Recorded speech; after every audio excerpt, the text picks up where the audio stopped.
राधा राधा राधा राधा राधा। प्रभु कह रहे माम अनुस्मर, सतत मेरा स्मरण कर।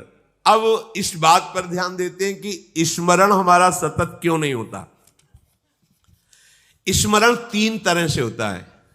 एक होता है बोधजन्य, एक होता है संबंधजन्य और एक होता है क्रियाजन्य। बहुत ध्यान से सुनना, बड़ा लाभ का विषय है।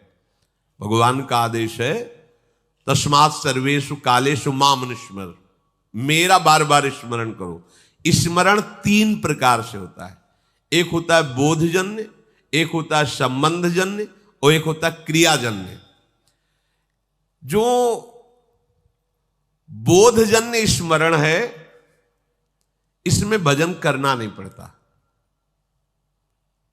ये बहुत कृपा से स्थिति होती है।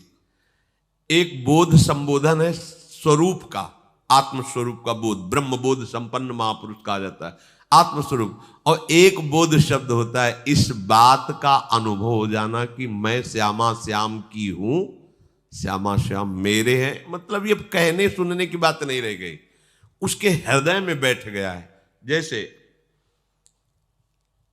50 वर्ष पहले जन्म हुआ था, कभी किसी ने कान में बता दिया होगा कि स्कूल में जन्म हुआ है। कभी रटा नहीं, कभी ध्यान नहीं किया, बहुत सी साधना करते हुए ऐसे। आज भी अगर कोई भी कहे कि आपका शरीर किस स्कूल में, तो किसी पूछना नहीं पड़ेगा कि भाई मैं किस स्कूल में जन्मा हुआ, ये शरीर किस स्कूल में, नहीं पूछना, वो अमुक बोल देंगे। ये क्या हुआ? बोधजन्य स्मरण। कभी जपा नहीं, कभी ध्यान नहीं किया, पर कभी भूला भी नहीं। वो बना हुआ कि ये शरीर कहां जन्मा, किस कुल में जन्मा। ये इसे बोधजन्य स्मरण कहते। पर ये असत है, इसकी कोई महत्ता नहीं, ये असत है।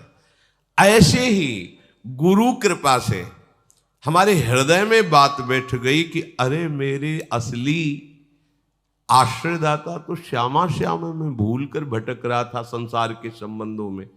स्वीकृत, मैं श्यामा जू की, मैं श्यामा जू की।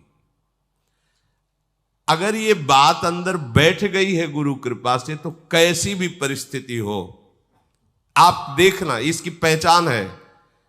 अगर आपको भारी दुख पड़ रहा है तो तत्काल आपकी वृत्ति श्यामाजू पे गई या किसी व्यक्ति पे गई। अगर व्यक्ति पे गई, फेल, साहब बात अभी बनी नहीं। सीधे केवल श्यामाजू के चल, राधा राधा राधा। अब क्या होगा भैया, हम तो नहीं जानते, श्री जी के सिवा हमारा कोई परिचय वाला नहीं और कोई पावर नहीं, हमारी श्री जी है, श्री जी के सिवा कोई नहीं। यही सुई आनी चाहिए। आप बराबर स्मरण नहीं कर रहे, अंतर में आपके बैठा है श्री जी के सिवा मेरा कोई नहीं।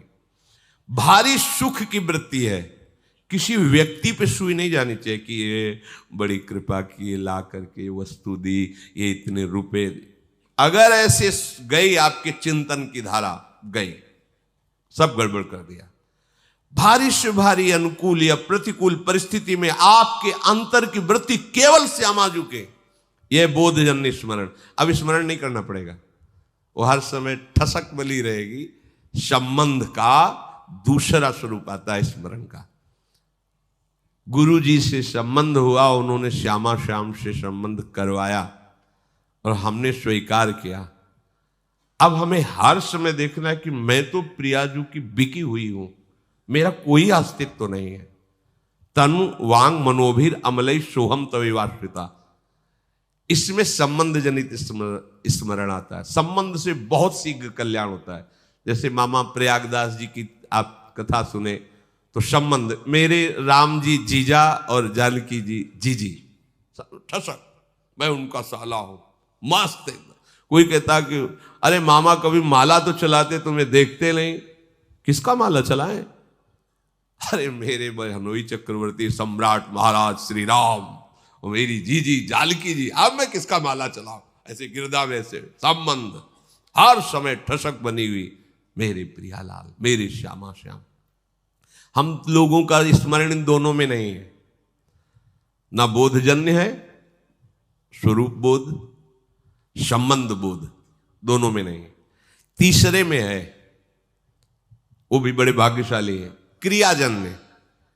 अभ्यास हम कर रहे हैं, श्यामा श्याम हमारे हैं, श्यामा श्याम श्यामा श्याम, पर अंदर बैठा हुआ है हमारी मौसी, हमारी मम्मी, हमारे पापा, हमारे